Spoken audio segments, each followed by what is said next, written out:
tambah iri. Sehingga apa? Pusing. Yang ada pusing dia. Padahal Allah Subhanahu wa taala sudah menjatah rizki masing-masing. Allah pasti tidak pernah tertukar dalam mengirim rizki. Tidak pernah tertukar itu. Begitu juga kejadian-kejadian apapun tidak pernah Allah salah kirim. Pasti memang yang pas, yang memang diperuntukkan oleh kita, kepada kita. Rizki orang lain memang itulah yang diberikan oleh Allah. Jangan kita iri dengan apa yang diperoleh oleh orang-orang yang ada di sekeliling kita. Tapi ada memang hal yang dibenarkan iri, yang dibenarkan hasad ada, bahkan berpahala dalam perkara yang dibenarkan itu. Dalam satu hadis Rasulullah tegaskan, la hasada illa fi amrain. Tidak ada hasad dengki yang dibenarkan kecuali dalam dua hal, dua perkara. Apa? Yang pertama kata Rasul, hasad ila man atahu Allahu malan wa tasaddaqa bihi. Hasad terhadap orang yang diberi oleh Allah rizki, lalu dengan rizkinya dia selalu berbelanja di jalan Allah, selalu berinfak, selalu bersedekah. Setiap rizki yang dia peroleh dengan halal, dia belanjakan untuk hal-hal yang dicintai dan diridhai oleh Allah Subhanahu wa taala. Iri dengan orang seperti itu boleh bahkan berpahala. Bagaimana kita punya seperti bagaimana kita diberi rezeki seperti dia, sehingga kita juga bisa berbelanja di jalan Allah. Lalu kepada yang kedua, iri yang dibenarkan, hal yang kedua adalah iri terhadap orang yang atahullahu ilman wa amila bih. Iri terhadap orang yang diberi oleh Allah ilmu dan dia selalu beramal dengan ilmunya itu. Maka terhadap orang yang alim saleh, kita iri kepadanya, bagus.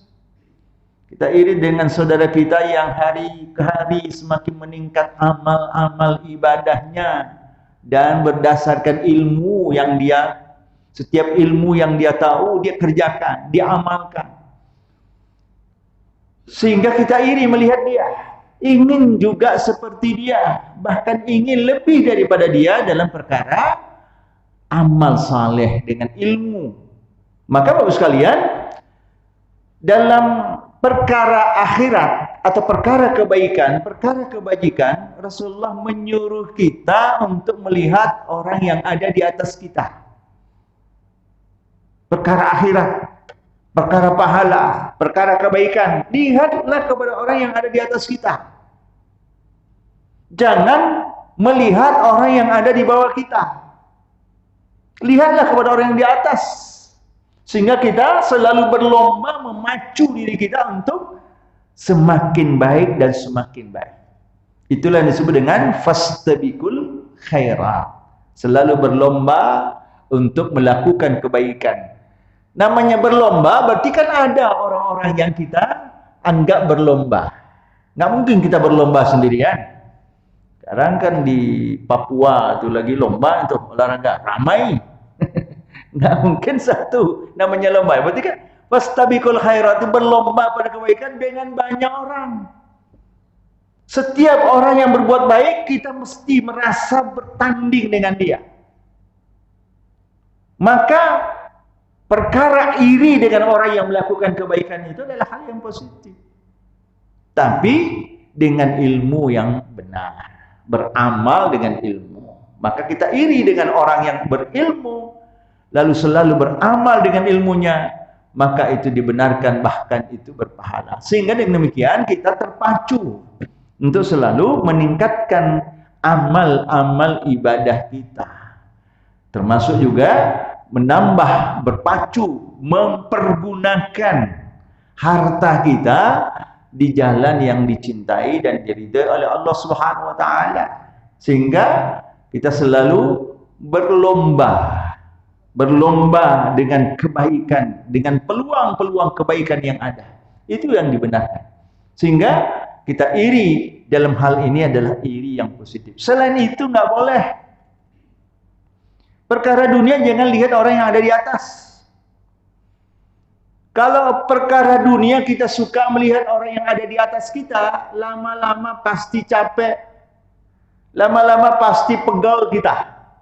Kenapa? Karena melihat yang di atas kita, di atas dia ada lagi itu nanti.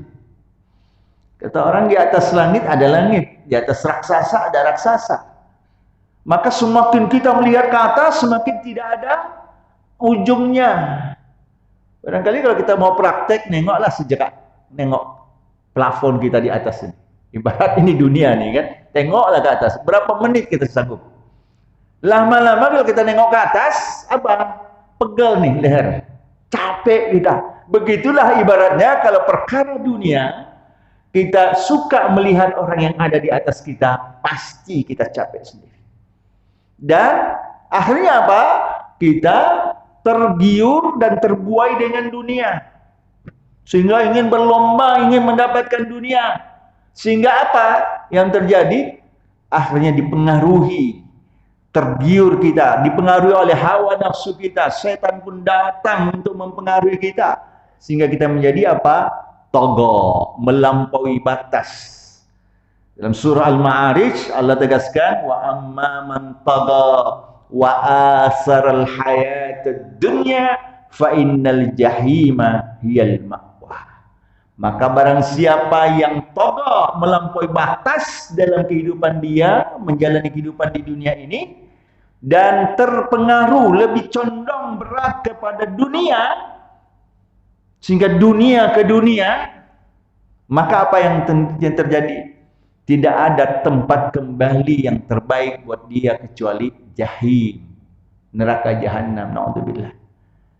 Lalu Allah katakan di ayat yang lain, wa amma man khafa maqama rabbih wa nahan nafsa 'anil hawa fa innal jannata hiyal ma'wa. Adapun yang takut kepada Tuhannya, takut kepada Allah, artinya berhati-hati dia. Dia tidak tergiur dengan dunia, tapi dia selalu melihat rambu-rambu yang ada di dunia. Rambu-rambu yang telah ditunjukkan oleh Allah. Ada rambu-rambu, ada perkara halal, ada haram.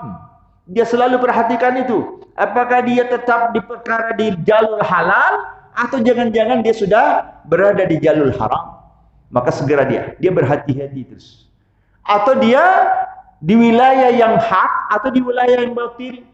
Dia selalu berhati-hati terus, dia tengok terus, dia lihat terus apa rambu-rambu yang ada. Maka dia takut kepada Allah. Khafa maqama rabbih. Karena dia sadar persis bahwa Allah Subhanahu wa taala selalu mengawasinya, selalu memperhatikannya, dan Allah punya malaikat yang setiap saat mencatat detik berdetik. Setiap langkah dari pergerakan kita, dimanapun kapanpun ada malaikat yang mencatat. Maka kita berhati-hati. Khafa maqama rabbih. Lalu apa? Wa nahan nafsa 'anil hawa, dan selalu menahan hawa nafsu.